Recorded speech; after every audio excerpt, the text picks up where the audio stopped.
Kisa tulang kailangan mas madami yung tubig sa ganito yung kalaki ng tanim natin kasi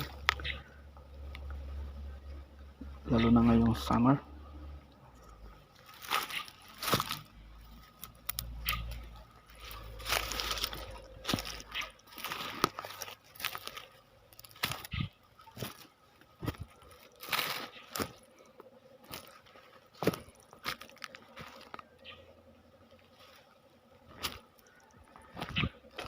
And so pag makapal kasi yan is natatakpan yung soil, so nababawasan yung exposure niya sa sun.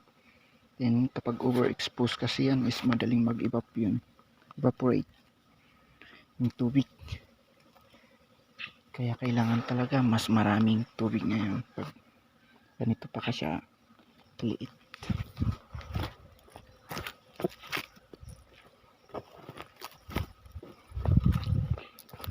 Ayan o, tingnan nyo sa baba. Katitilig ko lang kanina natatry na.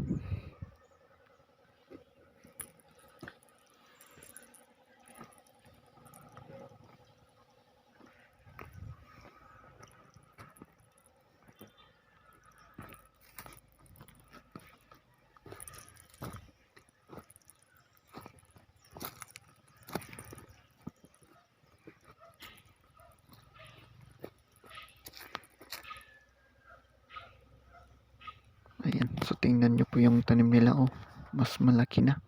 So broad pa yung leaves, saka malalaki, kaya natatakpan yung base ng plant. Yan, so mas lesser yung evaporation dyan. Yan, so malaking tulong din po yung nilalagay nila na mulching. And nag-start pa lang kasi tayo, kaya hindi tayo nagkagamit pa ng ganyan.